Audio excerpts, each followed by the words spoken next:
Sí, hoy es el gran día, ¿no? El 8M llegó, venimos pensando este proyecto de ley hace mucho tiempo. Nosotras creemos que hay que visibilizar el trabajo enorme que hacen las cocineras comunitarias de todo el país, no solamente del Movimiento de la Poderosa. Hay más de 5.000 comedores en la Argentina que están registrados en el RENACOM, o sea, dentro del Ministerio de Desarrollo Social de la Nación. Existe un registro donde estos 5.000 comedores han sido registrados con 5 personas cada uno. No nos permiten poner más, porque nosotros decimos, depende de la cantidad de raciones que hacemos, que cocinamos, depende de la cantidad de raciones, es la cantidad de gente que trabaja. La mayoría somos mujeres y disidencias sexuales y estamos a lo largo y a lo ancho de todo el país. También recordemos que hay 10 millones de personas que comen o que necesitan una alimentación de estos comedores en función de del nivel de pobreza que hay en la Argentina, ¿no? Hay 16 millones de pobres en la Argentina, 10 millones comen en comedores comunitarios, entonces necesitamos, esto no pasa ahora, pasa hace 30 años, las cocineras vienen trabajando hace más de 30 años en la Argentina sin un reconocimiento. Por eso hoy es el gran día, vamos a estar frente al Congreso de la Nación, vamos a estar a las 11 de la mañana presentando este proyecto en función de que la comunidad, la sociedad entienda del gran trabajo que hay en los barrios populares. Hay más de 5.000 barrios populares en la Argentina. Ahí se teje muchísimo trabajo comunitario. De eso hacemos un recorte con las cocineras. ¿Por qué? Porque cuando estás cocinando para la comunidad, no podés estar haciendo otro trabajo y no podés tener ingresos. O sea, nosotros trabajamos en la economía popular. Hacemos changas, trabajamos fuera de nuestra casa, hablamos de la triple jornada, como ustedes. Trabajan adentro de la casa, como todas las mujeres, cuidando y criando. Trabajamos afuera, un trabajo que a veces es remunerado, a veces no es registrado, sobre todo en el nivel de pobreza, digamos, de las mujeres, los trabajos son informales, y trabajamos para la comunidad en esta triple jornada que es fundamental reconocer. Entonces, las cocineras no pueden salir a trabajar cuando están cocinando para la comunidad. Y estamos hablando de que hacemos, La Poderosa en particular, realiza 44.000 platos de comida por día. Hoy las compañeras, como es el paro, porque vamos a parar para mostrar entonces cómo esos barrios populares no se sostienen si las mujeres no trabajamos.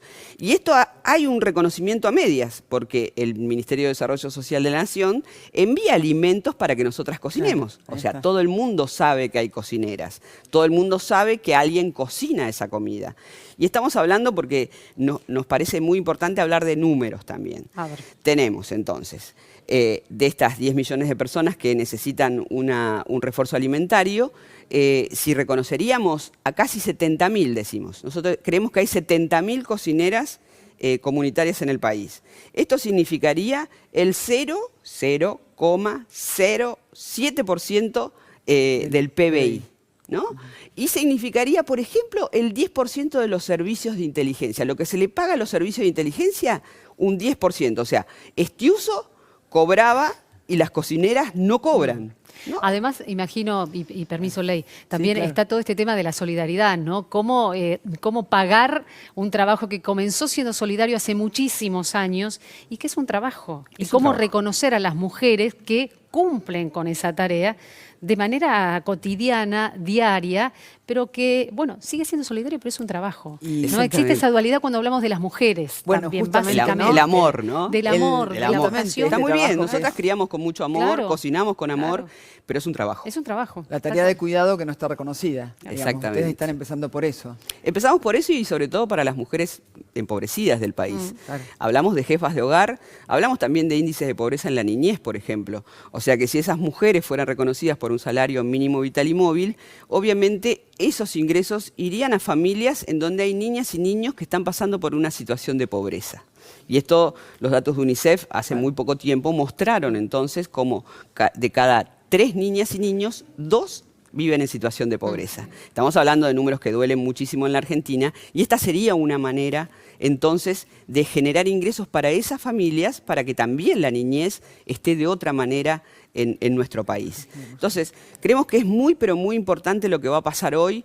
creemos que la comunidad tiene que saber, que la sociedad tiene que saber de todo el trabajo que venimos haciendo en los barrios populares de hace mucho tiempo, también para que se caiga el estigma de que somos vagas, que somos planeras, que no queremos trabajar. Es mentira, hay muchísimo trabajo en los barrios populares, se sostienen con estas redes de cuidado, si no este país sería otro país. Y esto también queremos poner énfasis para que se entienda realmente de la necesidad, de la urgencia, y hablamos de un salario mínimo vital y móvil que está en 67.000 pesos, o sea, está más abajo que la canasta básica de alimentos. Claro. Y nosotras, por lo general, en nuestras casas, vivimos 5 integrantes, no 4 como hace el INDEC. Somos 5 en promedio, no porque tengamos más hijos, sino porque nos hacemos cargo de las abuelas, de los abuelos, de los enfermos, que también viven en nuestras casas. Claro. Entonces, bueno, las realidades de los barrios populares creo que es poco visibilizada, y nosotras estamos entonces para decir hoy que queremos este salario para las cocineras comunitarias de todo el país, entendiendo que es un trabajo que se hace para la comunidad y para el país mismo. Si tenemos tiempo voy a hacerte una preguntita, una reflexión, para que me cuentes. ¿Cómo se piensa el feminismo desde la pobreza? Nosotras tenemos, nuestra bandera es el feminismo villero, ¿no? Entendemos a los otros feminismos, nos juntamos inclusive para pensarnos, para entendernos, porque también entendemos de la igualdad. Queremos que varones y mujeres y disidencias sexuales cocinen también. Como hay que compartir las tareas de cuidado, el trabajo de cuidado también lo planteamos al interior de nuestro movimiento social, y eso es importante, nos hace pensar. Digamos que los feminismos nos ayudan, otros feminismos, los académicos, nos ayudan a pensar, pero nosotras hacemos un feminismo que tiene que ver con el feminismo de las ollas, con el feminismo del cuidado en el barrio, ese trabajo que todavía no es reconocido. Bueno, números hace 2 años, 3 años, al principio de la pandemia, se hablaba de que sostenemos el Producto Bruto Interno de este país, las mujeres en general, casi el 16% del PBI de este país es sostenido por las mujeres, un trabajo que está invisibilizado. Y sobre esa invisibilización está la otra invisibilización, que somos las mujeres que vivimos en situación de pobreza. Yo leía algunas notas que has dado vos que decías justamente que es muy fácil pensar, digamos, elaborar pensamientos cuando uno tiene tiempo y cuando la situación económica está muy bien, digamos. Ahora, desde ese lugar, vos decías que a veces se trabaja entre comida y comida, están hablando y compartiendo pensamientos y transmitiendo, ¿no? Transmitiendo valores del feminismo. Esto es como, me resultó muy interesante leerlo. Sí, el feminismo villero nosotros tenemos como un gran ritual que tiene que ver en las rondas, ¿no? Las rondas de mujeres, tenemos varios dispositivos. Están las casas de las mujeres y las disidencias que hacen acompañamientos a mujeres, a vecinas, que pasan por un proceso de violencia machista y que necesitan de una compañera que las pueda guiar en la ruta de la denuncia, que es bastante compleja. Y podemos sentarnos a pensarnos y ver entonces cuáles son las alternativas, porque no solamente estamos para quejarnos, ¿no? O estamos para demostrar todo lo que está pasando, sino lo que pasa en la pobreza, sino también podemos pensar, y por eso pensamos una ley.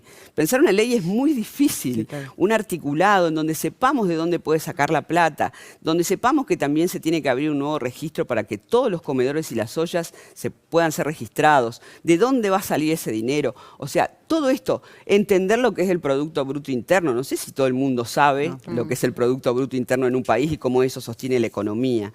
Bueno, todo eso fuimos aprendiendo mucho de las feministas académicas, de otros feminismos, compartiendo con los feminismos populares, que también son los que levantan las voces en función de entender que se paga una deuda y esa deuda es una deuda interna que no se paga nunca. Entender también los números económicos son fundamentales y lo aprendemos entre nosotras, haciendo la olla, cocinando y compartiendo experiencias que también son experiencias que le sirven a una a la otra, de la otra a la otra, y de esa manera entonces construimos conocimiento, construimos formas de pensar y formas de ser en un mundo que realmente es muy desigual y hoy se vive en la Argentina de una manera muy difícil en los barrios populares.